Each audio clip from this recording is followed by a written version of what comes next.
ใส่ตรงนี้เนาะจะทำข้าวปุ้นใส่หอยเนาะหอยเซอรี่หรือว่าหอยปักกวางนั่นเองพี่น้องสบายดีมื้อนี้กะเราจะมาทำข้าวปุ้นเนาะนี่ นี่แบบพริกกระเทียมเนาะเกลือผงนัวใส่หัวเขาก็มีปลาแดกเนาะโอ้ยทำเลยนี่สูตรของเบาใส่โดยเฉพาะเนาะตำข้าวปุ้นเนาะตำยังเนาะตำข้าวปุ้น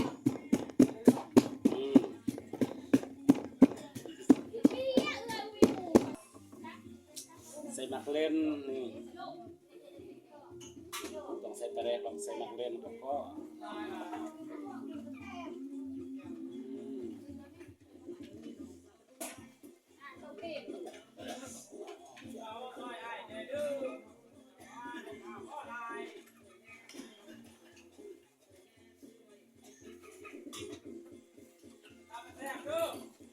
แซ่บแน่นอนนี่โอเค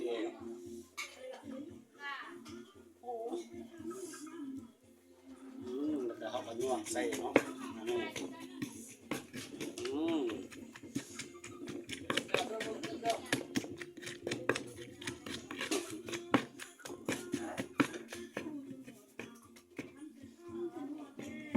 เราจะใส่บักนาวเนาะบักนาวต้องใส่ลายใส่บักนาวเลยใส่ลายแล้วมันส้ม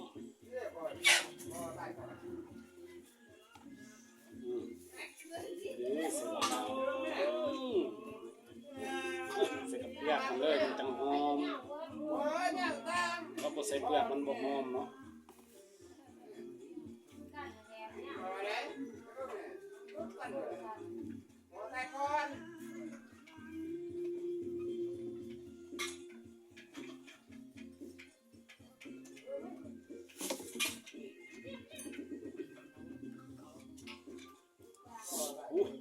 พอแล้วใส่ตรงนี้เนาะ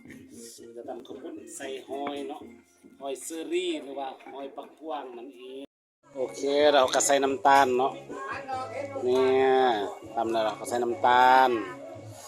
โอ้ใส่น้ำตาลนำเด้อพี่น้องนี่ใส่ลาย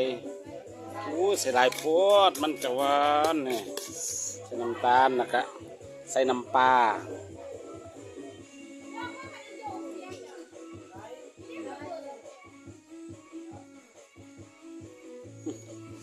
ใส่น้ำปลาน้ำจะเอาข้าวปุ้นมาใส่นี่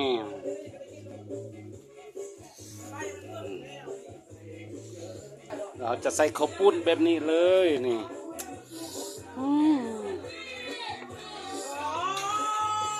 ทำข้าวปุ้นบ่มีผักยังใส่ข้าวปุ้นเรียบร้อยแล้วก็งวดนี่เลย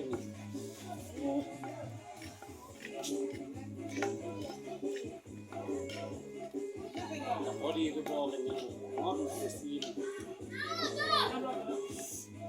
ทำข้าวปุ้นสดๆ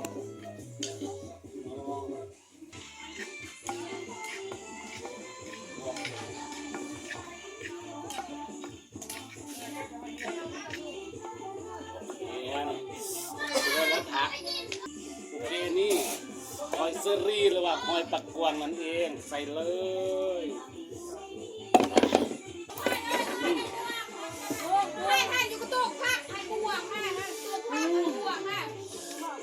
แซ่บโอเคนี่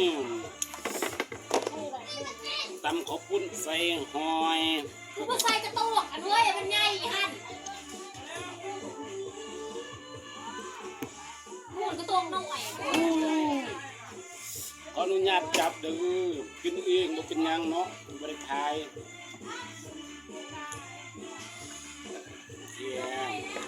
ถ้วยหนึ่งเต็มถ้วยถัดไปถ้วยที่สองอะไรอย่าง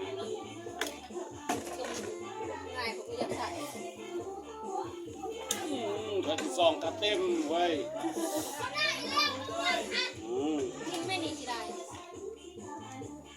แซ่บพี่จับแซ่บมาเด้อกินน้ำกันเด้อนี่ปีใหม่นี่มา กินส้มนำโอ้ยแซ่บแห้ง